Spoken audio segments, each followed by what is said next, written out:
আমার বিশ্ব নবী জনাবে মোহাম্মদ রাসূলুল্লাহ সাল্লাল্লাহু তাআলা আলাইহি ওয়াসাল্লামের বাপজি জন্মের তারিখ নিয়ে, এতে বাপজি রবিউল আউয়াল মাসের 12 তারিখে যে জন্ম নিয়েছে, এটা পৃথিবীর বেশিরভাগ উলামারা বলেছেন না, 12 তারিখে বিশ্ব নবী দুনিয়াতে জন্ম নেননি। রাসূলুল্লাহ জন্ম নিয়েছেন 9 তারিখে।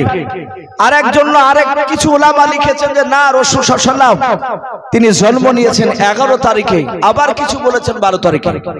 এতে দ্বিমত রয়েছে, কিন্তু বেশিরভাগ উলামারা তারা 9 তারিখটাকে বাপজি প্রাধান্য দিয়েছেন। বলুন আলহামদুলিল্লাহ।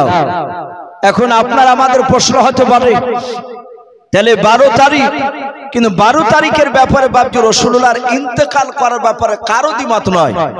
পৃথিবীতে যত রকমের মাযহাব রয়েছে, আমরা জানি 4টা মাযহাব। কটা? 4 মাযহাব। প্রতিটা ইমাম তারা বলছেন যে রাসূল সাল্লাল্লাহু আলাইহি ওয়াসাল্লাম ইন্তেকাল করেছেন ওই রবিউল আউয়াল মাসের 12 তারিখে, সোমবারের দিন সকালের দিকে। এতে কারো দ্বিমত নেই। কিন্তু রাসূলুল্লাহর জন্মের তারিখ নিয়ে বাপজি দ্বিমত একটাই কারণ, আমার রাসূলুল্লাহ দুনিয়াতে আসার সাথে সাথে মক্কার লোকেরা তারা জানতেন না যে ইনি আখিরি জামানার পয়গম্বর। কথা ঠিক না বেঠিক বলে? রাসূলুল্লাহ উনি জন্ম নেওয়ার পরে পরে সাথে সাথে উনি যে নবী এটা কেউ জানতেন না।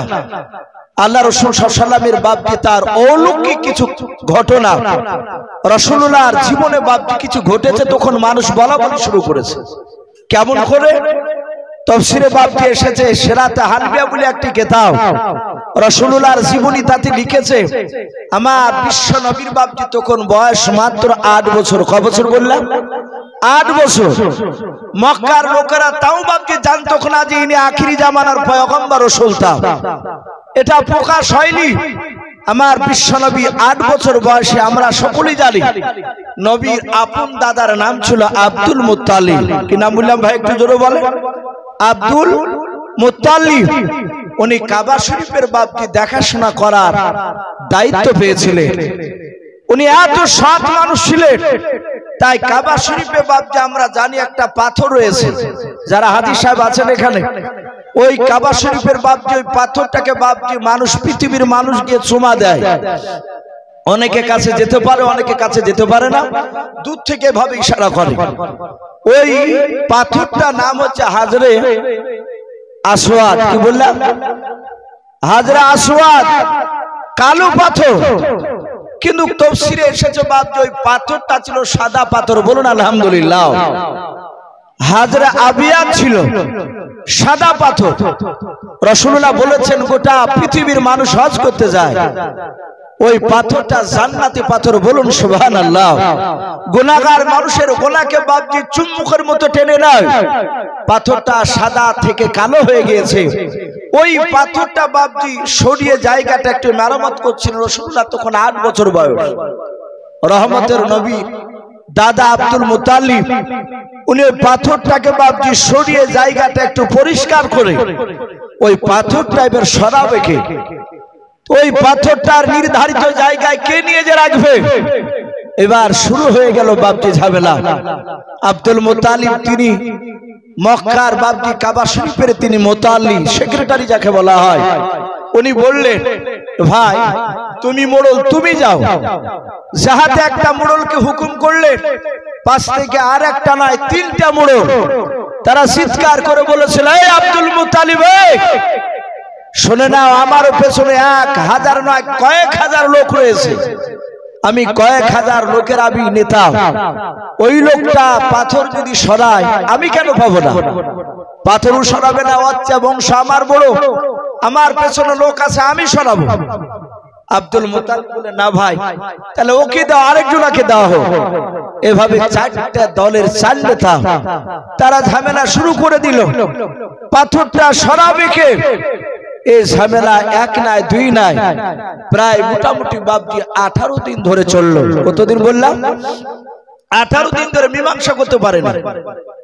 সারাদিন কাবা শরীফের থাকে আব্দুল মুত্তালিব। সন্ধ্যাবেলায় না রাত্রিবেলায় এসার সময় বাড়ি আসে। তখন তার 5 ওয়াক্ত নামাজ ছিল না। ছিল কি? কথা বলো। 5 ওয়াক্ত নামাজ ছিল না। তখনকার যে ইবাদত, কিছু নফল ইবাদত ছিল, তাই করতে। হযরত আব্দুল মুত্তালিব এশার পরে বাড়ি আসে। এসে দেখছেন মনটা ভারী। সারা পৃথিবীর শ্রেষ্ঠ রাসূল জনাবে মুহাম্মদ রাসূলুল্লাহ সাল্লাল্লাহু তাআলা আলাইহি ওয়াসাল্লাম নবীজি তার দাদার কাছে বাপজি শুয়ে থাকতে 8 বছর বয়স।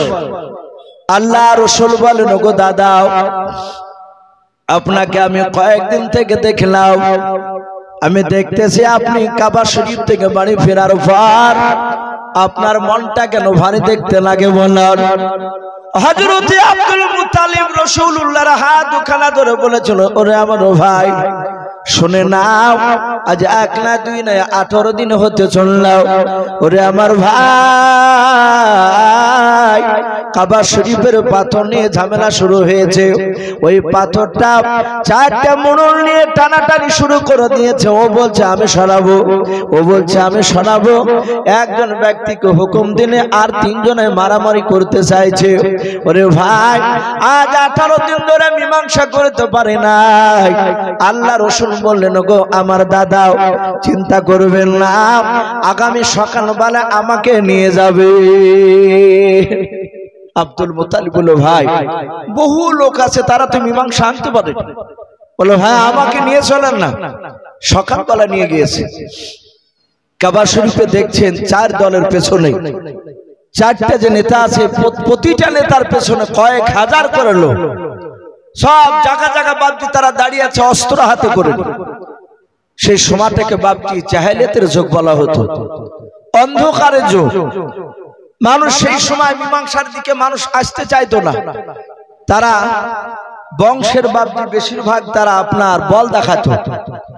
এক একটা ছোটখাটো জিনিসকে কেন্দ্র করে তারা 20 বছর 25 বছর পর্যন্ত বাপজি তারা ঝামেলা টেনে নিয়ে গিয়েছে। আল্লাহ রাসূল সাল্লাল্লাহু আলাইহি ওয়াসাল্লামকে বললেন, ওগো চাচা, এই পাথর আপনি সরাবেন? বলে হ্যাঁ। আরেকজনকে বলল, আপনি সরাবেন? বলে হ্যাঁ। বলে যদি ওকে দিই? বলে না, ওকে যদি দাও তাহলে ঝামেলা শুরু হয়ে যাবে, আমরা লড়াই করতে রাজি আছি। ও আমাকে পারবে না। ও বলছে, ভাই আমাকে তুমি পারবে না, আমার পেছনে কয়েক হাজার লোক রয়েছে। আল্লাহ রাসূল বলেন, চাচা, একটা পাথর নিয়ে 4 জনা ঝামেলা করে এভাবে মীমাংসা আসা যাবে না। শুনুন, আপনারা যেহেতু আমার দাদাকে আপনারা মানেন, আমি তার নাতি, আপনারা সকলেই চিনেন জানেন? বলে হ্যাঁ। বলে শুনুন, আপনারা সকলেই চলে যান, আগামীকাল সকালবেলায় ফজরের পরে, সকালবেলায় সূর্য ওঠার আগে এই জায়গায় যে আগে আসতে পারবে, শুধু আসনে আসার পরে হাজরা আসাদে পাথরটা যে হাত দিতে পারবে আগে, সেই পাথরটা সরাবে। বলুন সুবহানাল্লাহ। বাচ্চা ছেলের কথাটা বাপজি সকলেই মেনে নিল। আল্লাহ রাসূল বলেন, শর্ত হচ্ছে সকলকে বাড়ি যাওয়া লাগবে এবং বিছানায় শোয়া লাগবে। সবাই বাপজি আপন আপন চলে গিয়ে বাপজি বিছানায় শুয়ে পড়ল। যারা নেতা ছিল তাদেরকে তার দলের লোক বলল, হুজুর চিন্তা করবেন না, আপনার দলের আমরা যে কোনো একটা লোক আগে গিয়ে পাথরটাকে হাত ধরে হাত দিয়ে দাঁড়িয়ে থাকবো, তারপর আপনি পাথরটা সরাবেন আমার তরফ থেকে। 4 দলের নেতাকে এইভাবে কথা বলুন। মহান রব্বুল আলামিন রাসূলুল্লাহর বাপজি বিচার আল্লাহ রাব্বুল আলামিন দেখতে পাচ্ছে। এর আগে বিছানায় শুয়ে গিয়েছে, আল্লাহ রাব্বুল আলামিন সবারই চোখে ঘুম দিয়েছেন। বলুন আলহামদুলিল্লাহ। আল্লাহ সব কিছু করতে পারে। আপনারা শুনেছেন মেরাজের রাত্রিতে আল্লাহ রাসূল সাল্লাল্লাহু আলাইহি ওয়াসাল্লাম তার ফুফুর বাড়ি উম্মে হানির বাড়ি, ওখানে রাত্রিবেলা শুয়েছিলেন। নবী জানেন না যে মিরাজ যেতে হবে। জিবরিল আলাইহিস সালাম এসে সালাম দিলেন, বললেন হুজুর আপনি উঠুন। বলে কেন? বলে এখনই আপনাকে আল্লাহর দরবারে যাওয়া লাগবে। বলে আল্লাহর দরবার মানে? বলে আমি বুরাক নিয়ে এসেছি, আপনি অজু করে বুরাকে চেপে যান, আর সে আজিম মহান রব্বুল আলামিন বসে আছেন আপনাকে সাক্ষাৎ করার জন্য। বলুন সুবহানাল্লাহ। আল্লাহ রাসূল ওখানে উম্মে হানির বাড়িতেই অজু বানালেন। অজুর পানি বাপজি গড়ছে। আল্লাহ রাসূল সাল্লাল্লাহু আলাইহি ওয়াসাল্লাম ওখান থেকে বাপজি মসজিদে হারামে গেলেন, কাবা শরীফে। কোন কোন মুফাসসিরিনে কেরাম লিখেছেন ওখানে রাসূলরা প্রথমে 2 রাকাত নামাজ পড়লেন। আল্লাহ রাসূল ওখানে নামাজ পড়ে আবার নবীজি ওখান থেকে বাইতুল মুকাদ্দাসে চলে গেলেন। অনেক দূর রাস্তা, মক্কা থেকে বাপজি উঠে চেপে গেলে প্রায় 14 রাত 14 দিন সময় লাগে। বলুন আলহামদুলিল্লাহ। অনেকটা রাস্তা অতিক্রম করে চলে গেলেন। ওখানে যাওয়ার পর বুরাক বেঁধে রাখলেন। ওখানে রাখার পরে বাইতুল মুকাদ্দাসে রাখার পরে সত্যপাক আসমান পাড়ি দিয়ে আরশে আজিমে আল্লাহর সাথে কথা বলেন, জান্নাত জাহান্নাম সব ঘুরলেন। ঘোরার পর আবার বাপজি আসে। বলা হয়েছে মক্কার একটা দলের সাথে বাপজি বাইতুল মুকাদ্দাসের পাশে রাসূলের সাথে দেখা হয়েছিল। এটা প্রমাণ যেন মানুষ যেন বুঝতে পারে যে হ্যাঁ এই মেরাজের ঘটনা সত্য। আল্লাহ রাসূল ওখান থেকে আসার পর আবার করলেন কি, রাসূল সাল্লাল্লাহু আলাইহি ওয়াসাল্লাম এসে উম্মে হানির বাড়িতে এসে আবার শুয়ে পড়লেন। অথচ বাড়ির লোকেরা, গোটা মক্কার কোন মানুষ ওই কাফেলা ছাড়া বাপজি কেউ জানতে পারে নাই। বলুন সুবহানাল্লাহ। অথচ বাপজি কত বছর যে পার হয়েছে আল্লাহই ভালো জানে। যে যেখানে ছিল, যে অবস্থায় আল্লাহ রাব্বুল আলামিনের মাখলুকাতকে সেই অবস্থায় আল্লাহ রেখে দিয়েছে। আল্লাহ পারেন কি পারেন না কথা বলুন? আল্লাহ সব পারে। অথচ রাসূলুল্লাহ এসে দেখছেন ওই পানি বাপজি গড়ছি, অজু করার পানি। আল্লাহ রাসূল বলেন যাও বিছানায় গিয়ে শুয়ে যাও। এরা শুয়ে গিয়েছে, ঘুম চলে এসেছে। আল্লাহ রাসূল সাল্লাল্লাহু আলাইহি ওয়াসাল্লামের দাদা বলেন সারা দিন পরিশ্রম করতাম, আমার নাতির কাছে এসে যাহাতে গলাতে হাত দিয়ে শোতাম আর গোটা শরীরটা আমার শীতল হয়ে যেত, ঠান্ডা হয়ে যেত। বলুন সুবহানাল্লাহ।